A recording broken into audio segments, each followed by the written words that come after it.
지금 뭐 여러 가지가 있는데요. 이제 과장님께 이인옥 과장님께서 별로 발표를 안 하셔가지고 과장님한테 질문하는 게 많이 이렇게 있으신데 이게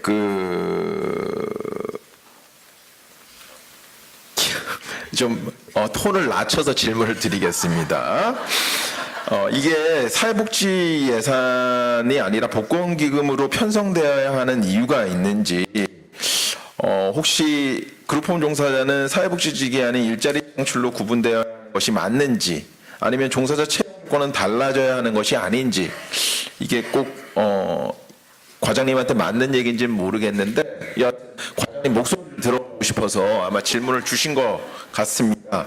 혹시 뭐 관련해서 의견이 있으시면 얘기를 주시면 감사하겠습니다. 복권기금으로 이렇게 그룹홈 지원을 하는 것에 대해서 불만이 좀 많으신 게 아닌가 생각되는데, 아까 그 박사님도 말씀하셨는데 복권기금이 아니라 일반 재정으로 지원되는 게 더 타당하지 않나 뭐 이런 말씀을 많이 하시는데, 제가 아까 초두에도 잠깐 말씀드린 것처럼 이 복권기금에서 주로 지원하는 게 복지, 뭐 취약계층 이런 뭐 저소득 취약계층 사업을 많이 하기 때문에 아마 예산 전체 차원에서 복권기금으로 지원하는 게 좀 타당하지 않은가 해서 저희 기금회에서 이렇게 지원하게 된 것 같아요. 그리고 복권기금이 여러분들이 아시겠지만 지원 규모가 매년 증가되고 있기 때문에 상당히 다른 기금에 비해서 상당히 안정적인 기금이라서 오히려 아까 박사님도 잠깐 말씀하셨지만 오히려 증액할 수 있는 여지가 있는 기금이어서 뭐 그렇게까지 복권기금을 뭐 이렇게 하신 건 아닌 것 같고요. 다만 저희 복권기금에서 지원하는 사업이 아까 드린 것처럼 뭐 90개나 되기 때문에 여러 가지 뭐 다양한 요소를 좀 고려해야 된다, 그런 거를 좀 말씀드리고 싶고요. 솔직히 말씀드리겠습니다. 저 정부 실무자라서 솔직히 말씀드리면 아까 강지원 박사님께서도 말씀하셨는데요. 저는 솔직히 이 주머니가 중요하냐 저 주머니가 중요하냐 그건 관심 없습니다. 그보다는 한 푼이라도 더 예산을 더 따는 게 저한테는 더 관심이 있는 거고요. 쉽게 말씀드리면 복권기금이 더 신장성과 탄력성이 있습니다. 더더구나 아까 말씀드린 것처럼 과장님께서 많은 도움을 주셨다고 하셨는데, 사실은 일반 회계가 증가하는 부분들은 상당히 소폭입니다. 특히 시설 부분은 아마 다른 장애인이라든지 노인시설, 최근에 국고하는 데 시설들을 보시면 더 쉽게 이해하시라고 생각을 하고 있는데요. 예. 아까 말씀드린 것처럼 일반 회계로 갔을 경우에 그러면 더 유리하냐는 부분에 대해서는 저는 솔직히 말씀드리면 장담할 수 없습니다. 저 실무자로서 말씀을 드리는 거고요. 물론 여러분들은 불만이 있을 수가 있습니다. 일반 회계가 훨씬 더 큰 주머니인데 큰 주머니에서 몇 푼 내는 게 더 쉽지 않겠냐고 생각을 하시겠지만, 실제 저희는 직접 일을 하는 사람이지 않습니까? 이게 국회 논의 과정 포함해서 전체적으로 다 말씀을 드리겠습니다. 전체적으로 말씀을 드리면 이 복권기금이 조금 더 훨씬 더 어떻게 보면 시야가, 일반 회계는 말 그대로 300조를 다 다루면서 이 300조의 큰 틀을 가지고 논의한 자리고, 복권기금은 그보다 좀 더 작은 규모에서 좀 더 세심하게 보는 그런 틀로 되어 있습니다. 더더구나 사회복지입니다. 사회복지이기 때문에 아까 과장님께 죄송하다는 말씀 드렸던 부분은 복권기금은 그나마 사회복지 마인드가 좀 더 많이 반영될 수 있는 그런 여지가 있는 사업이고, 실제로 좀 더 많이 반영하려고 노력하고 있습니다. 기재부 내에서도. 그래서 그런 부분에 대해서는 좀 더 논의가 좀 더 필요한 부분인 것 같고요. 두 번째, 일자리와 관련해서는 저는 그런 생각을 가지고 있습니다. 여러분들의 처우에서는 지금 현재 두 가지 방향으로 이루어져야 됩니다. 첫 번째 방향은 당연히 이 임금과 관련된 부분일 텐데요. 그리고 그 부분뿐만 아니라 또 하나 중요한 부분은, 제가 생각하고 있는 부분은, 여러분들 쉽게 말하면 두 분이서 그룹홈에서 두 분 세 분에서 사실은 애들을 아까 365 247이라고 말씀하신 것처럼 365 247로 들어가면서 일을 하시는데, 저는 기본적으로 그게 사실은 논리적으로만 가능하지 현실적으로 가능한 구조가 아니라는 생각을 가지고 있거든요. 무슨 말씀을 드리나 하면, 이게 한 분이라도 혹시라도 병이 나든지 아니면 키우는 애가 갑자기 아파서 병원에도 가야 되든지 하면 누군가는 다른 분이 또 대처를 하셔야 되는데, 그룹홈이라는 게 사실은 여력이 없는 게 여러분들도 너무 잘 아시지 않습니까? 그렇다고 본다면 여러분들이 이 여건, 건품 여건 개선에는 아까 말씀드린 것 크게 두 가지 방향. 첫 번째 방향은 임금 인상뿐만 아니라 두 번째 방향에서는 여러분들이 좀 더 이 숨통을 칠 수 있는, 그나마 좀 여유를 가질 수 있는, 이 쉽게 말하면 같이 일할 수 있는 그런 종사자의 규모도 늘어야 된다는 생각을 가지고 있습니다. 그래서 사실 그런 두 가지 방향에서 저희가 고민을 하고 있는 부분이라는 걸 말씀을 드리고요. 예, 이상입니다. 네. 뭘 할 때 어떤 걸 선택하면 그 안에는 꼭 장점과 단점이 동시에 있습니다. 그런 부분들을 항상 염두에 두시면 좋을 것 같고요. 제가 또 질문한 것 중에서 이런 것들은 조금 이렇게 해주실 수 있는, 예를 들어서 이제 그룹홈 신규 인가시에 미리 세워서 12월 공고 1월에 집행하면 어떠냐, 이런 질문도 있었고요. 현장에서는 각종 수당을 복지부에 들어가면 얼마든지 줄 수 있다고 하는데 복지부에서 줄 수 있냐, 질문을 하셨습니다. 가능한가요? 반영할 수 있는 데까지는 반영해 보겠습니다. 다만 이 부분이 지자체 공무원들하고 또 연계된 문제라서 제가 이 자리에서 어떤 부분에 대해서 무조건 하겠습니다는 말씀을 못 드릴 것 같고요. 여러 가지 의견들도 저희 입장에서 보면 들을 수밖에 없는 상황이라서, 예, 그래서 여러 가지 의견들을 듣고 여러분들이 말씀해 주시면 할 수 있는 부분들이 있다면 최대한 담아보도록 노력하겠습니다. 예. 공휴일 수준에 지급받을 수 없다는 의견이 있는데 그 의견을 좀 설명해 달라. 우리가 그만큼 못 받으니까 양육시설을 끌어내리자, 이런 의도는 아니신 거죠?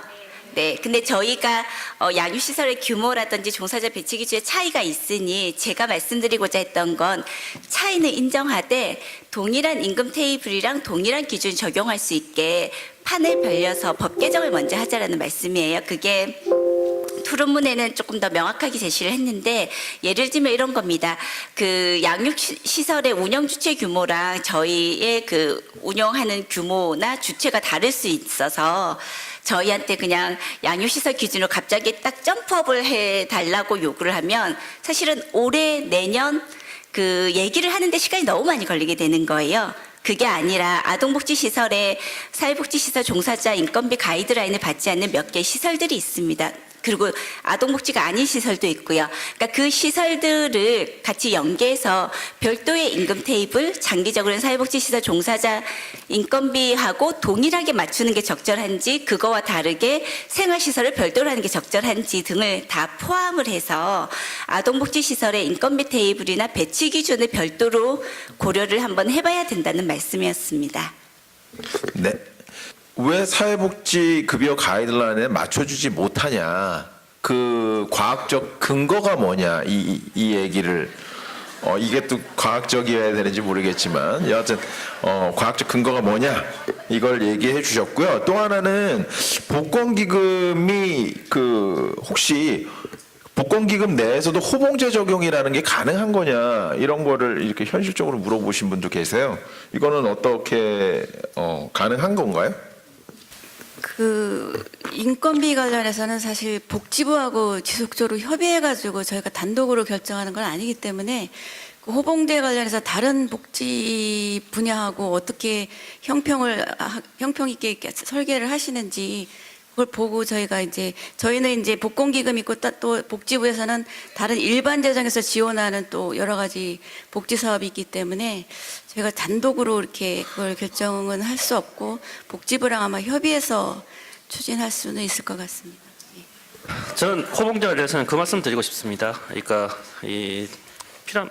장기적으로 보면 반드시 필요한 부분이고요. 그러니까 뭐 어떻게 보면 여러분들의 처우 개선과 직결된 문제이기 때문에, 그렇다고 해서 지금 당장 제가 뭔가를 하겠습니다라는 말씀을 드릴 수는 없습니다. 예. 아까 말씀드린 것처럼 제가 야단맞기 위해서 났다는 말씀을 드릴 텐데요. 자, 예. 예. 선생님들 얘기하고 싶은 게 많더라도 예의 바르게 해주시면은 말씀드리겠습니다. 예. 호봉제라는 부분은 아까 그 여러 가지 것들에 대한 논의가 좀 필요한 사항이고요. 그러니까 논의라는 부분이라는 말씀을 드리면, 과연 어떻게 하면 좋을 건지에 대한 사실은 고민은 저희가 가지고 있습니다. 다만 한 가지를 말씀드리겠습니다. 그룹홈 공동생활 가정 여러분들의 처우 개선이라는 부분은 현 정부의 국정 과제로 반영됐습니다. 사실은 종사자 처우 개선 중에서 유일하게 반영된 사회복지 종사자 처우 개선 중에서 유일하게 반영된 그 부분이 바로 국정과제 반영된 부분이 이 부분이라는 말씀을 드리고요. 여하튼간에 제 입장에서 보면 당연히 국정과제로 반영됐기 때문에 고민할 수밖에 없는 사안이라는 건 그 부분에서 이미 확정됐기 때문에 말씀을 드릴 수 있을 것 같습니다. 그래서 그 말씀을 드리고요. 나머지 부분들은 나중에 여러분들과 다시 한 번 더 논의하도록 하겠습니다. 이상입니다. 네. 처음 문제가 많이 나오는 시설이 지역아동센터하고 그룹홈입니다. 근데 그 두 군데의 특징 중에 하나는 2004년에 법제화가 됐고, 그리고 개인 시설이 대다수를 차지하고 있다라는 겁니다. 혹시 여기 계시는 분들 중에 개인 시설의 그러니까 개인 시설이 법인 시설화 되는 것에 대해서, 그리고 아니면 여러 개의 그룹홈이 모여서 뭐 협동조합 형태로 만드는 것에 대해서는 어떻게 생각을 하시는지요? 아마도 이 지원이 잘 안 되는 이유가 개인 시설이 많은 이유 때문이 아닐까 이런 생각이 들어요. 그러니까 이거는 뭐 지금 제가 여기 있는데 여러분들이 박수 받을 소리를 하려면 저는 뭐든지 할 수 있어요. 근데 제가 여러분들한테 하고 싶은 얘기는 다른 분들도 설득할 수 있는 얘기가 돼야 될 거라는 생각이 듭니다. 그래서 말씀을 드리는 거고, 여러 가지 이제 방안들이 있는데, 그 중에서 예를 들어서, 오늘 말씀하신 것 중에서는, 인력을 더 늘리는 문제에 대해서 어떻게 생각하시냐. 지금 인건비도 굉장히 중요하지만, 지금 현재 만약에 안 된다면, 각 시설의 인력이 한 명 더 느는 것에 대해서는 어떻게 생각? 이런 여러 가지 것들을 같이 생각해 보실 수도 있을 거라는 생각이 들거든요. 그러니까 여러분들이 원하는 답은 안 있을 수 있어요. 근데 예. 아까 정책 과장님도 말씀하셨는데 네네. 인력이 늘어진다는 거는 지금 현실적으로 개인 신고시설 같은 경우에는 근로기준법에 4인이냐 5인이냐 그게 굉장한 차이예요. 지금도 3인을 가지고도 허덕이는데 지원은 없는 상황에서 그런 현실적인 문제가 사실은 있고요.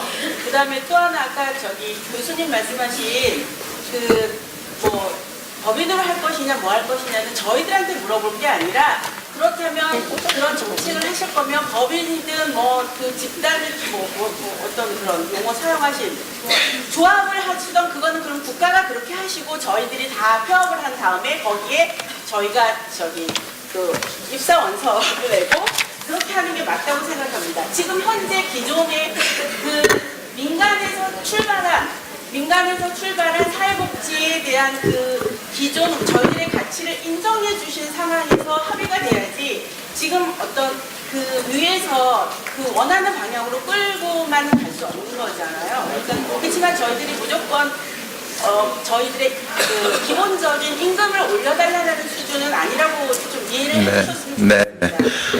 끌고 가려고만 생각하면 여기 나오지도 않았을 것 같아요. 예를 들어서 지금 저는 이런 행사에 기재부 과장님, 복지부 과장님 이렇게 나오시는 게 쉬운 일이 아니라고 생각이 됩니다. 그러니까 어떻게 보면 여러분들 하시고 싶은 얘기가 충분히 반영될 수 있게 얘기하시는 거는 좋은데, 이게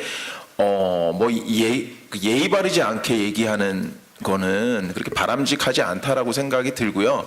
그러니까 기회를 드릴게요. 지금 시간이 약속된 시간은 지났지만 한두 번 얘기를 더 드릴 텐데, 이 얘기는 꼭 듣고 가셔야 된다. 기재부 과장님이나 복지부 과장님이나 이런 얘기가 있으시면 얘기를 좀 해주시면 좋을 것 같습니다. 저는 남양주에서 두 곳을 운영한 평강 꿈나무집 대표자입니다. 데모 때 한 번도 안 빠지고 지금까지 오고 있습니다. 10년 동안. 그런데 실제적으로 지금 교수님이 개인 시설이 운영하니까 이렇게 지원이 어렵지 않냐 이렇게 말씀하시는데, 사실은 프로포절도 보면 법인 시설과 개인 시설에 물론 차이가 있습니다. 조건부터 법인에 한해서 그러면 개인 시설이 할 수가 없죠.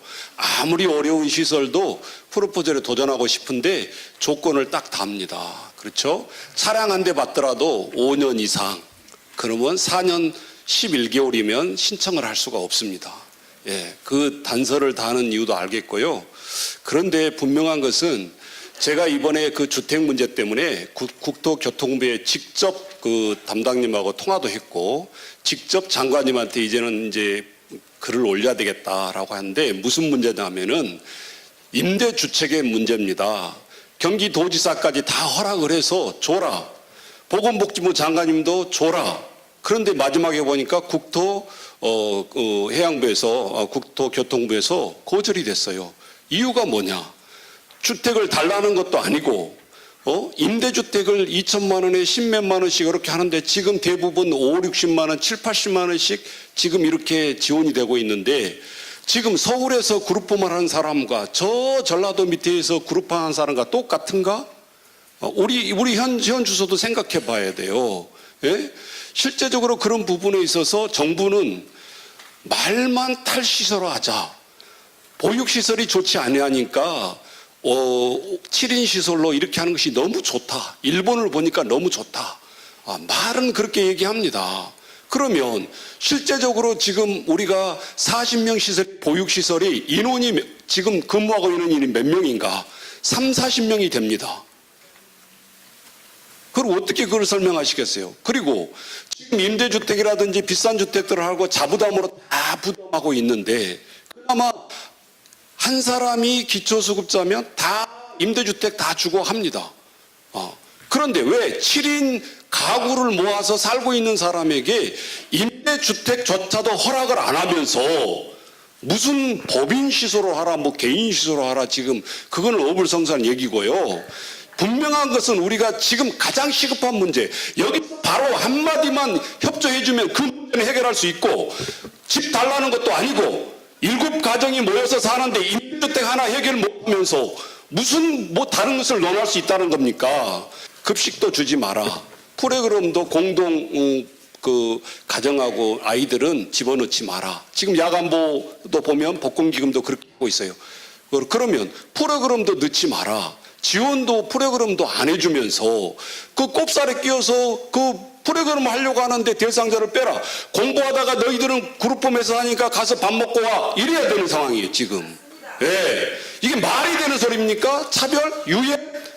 한 가지라도 제대로 이번에 주거 문제만이라도 좀 그렇게 해주셨으면 좋겠습니다. 이상입니다.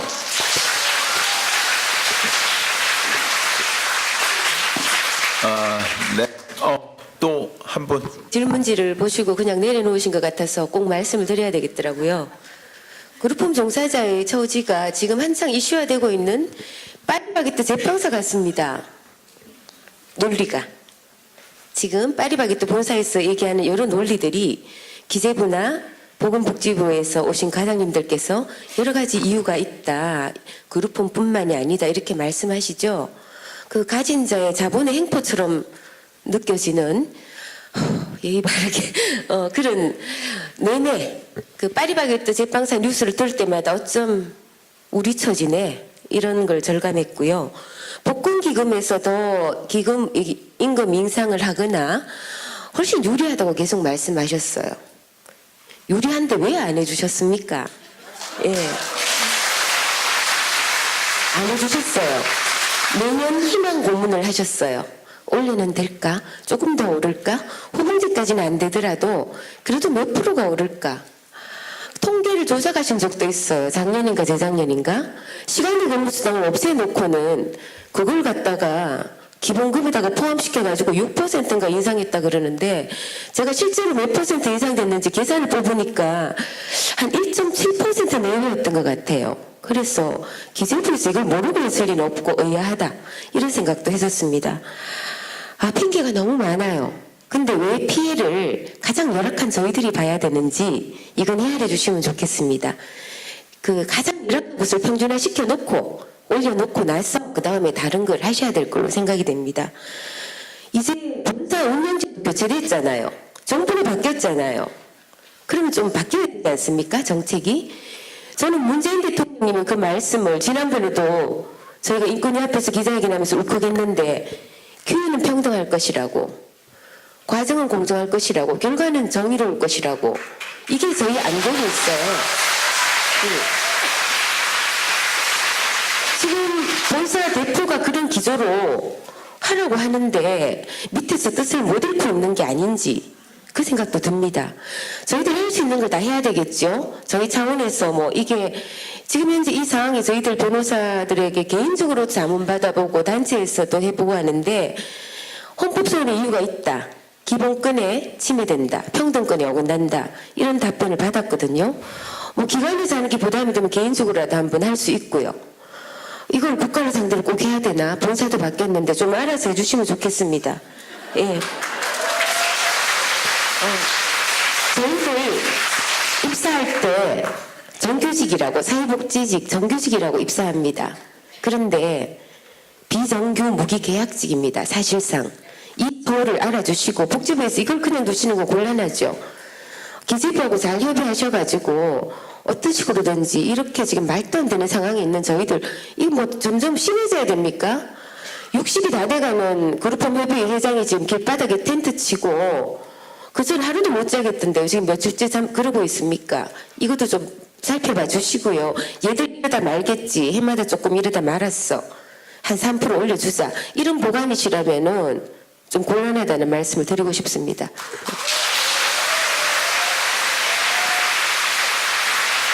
뭐 이제 하시고 싶은 얘기가 더 많이 있으시겠지만 먼저 생활지도원 잘 안 보이실 건데 말씀으로 드릴게요. 1호번 기준으로 약 2,600만 원 정도 되고요. 그 다음 그룹홈은 2,400만 원 정도 됩니다. 복지수당까지 합치면 세전금액입니다. 그리고 시설장과 비교했을 때 시설장은 3,700만 원 정도 나옵니다. 아동시설은. 그리고 이게 세후 금액으로 가면 비교한 부분이 있는데 바로 말씀드릴게요. 여기 보시면 생활지도원 1호봉하고 공동생활가정 1호봉하고 비교해 보시면 실수령 금액은 60만 원이 넘게 차이 나고 있습니다. 월. 그리고 시설장과 비교했을 때는 137만 원입니다. 아동시설 비교 기준은 자격 최저 호봉입니다. 1호봉과 시설장 4호봉입니다. 근데도 60만 원하고 130만 원 차이가 나고 있습니다. 그리고 아동을 기준으로 했을 때 마지막 부분에 보면 아동 35명, 그룹홈 5개 기준으로 예산을 비교했을 때 보시면 아동복지시설은 1년에 5억 8천만 원 정도 들어가고 공동생활가정은 3억 6천 정도 들어갑니다. 1년 예산만 해도 2억 차이가 납니다. 아동복지시설 기준도 물론 최저호봉입니다. 사무국장 2호봉, 시설장 4호봉, 나머지 1호봉 기준으로 했을 때 2억 원 차이가 나고 있습니다.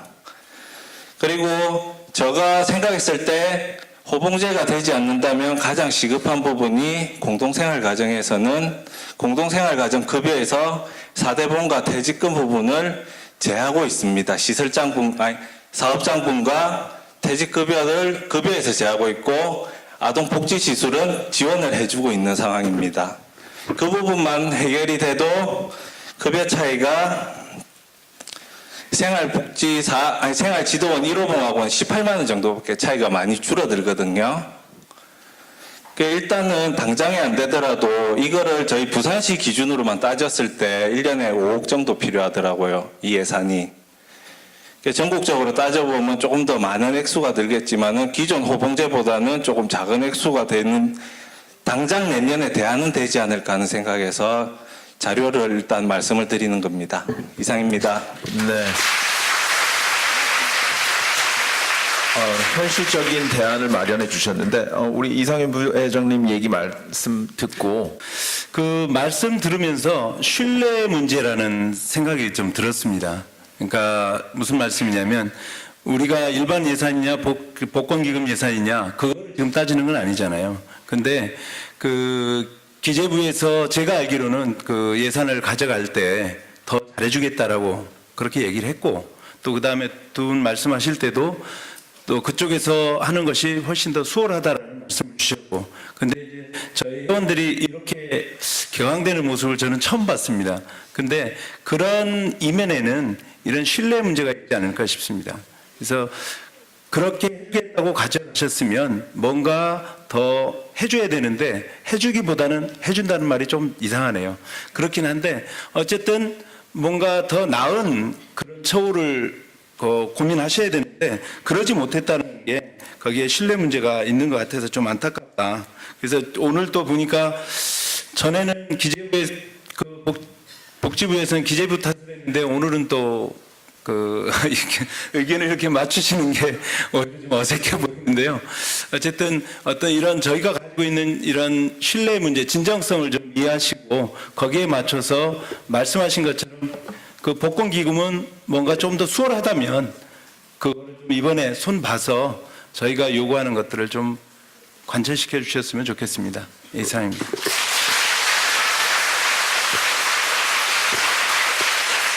네, 교육은 교사의 질을 넘을 수 없다. 그리고 아동복지는 아동복지 종사자의 질을 넘을 수 없다는 말이 있습니다. 그러니까 여러분들이 지금 요구하시는 것들이 뭐 여러분들 자신의 것도 있겠지만 아이들을 위한 것이라고 생각이 됩니다. 다음번 만날 때는 더 이상 우리의 요구가 아니라 아이들의 성과로 만날 수 있는 그런 기회가 되길 바라면서 이번 토론을 마치겠습니다. 감사합니다. 네, 긴 시간 자리를 지켜주시고.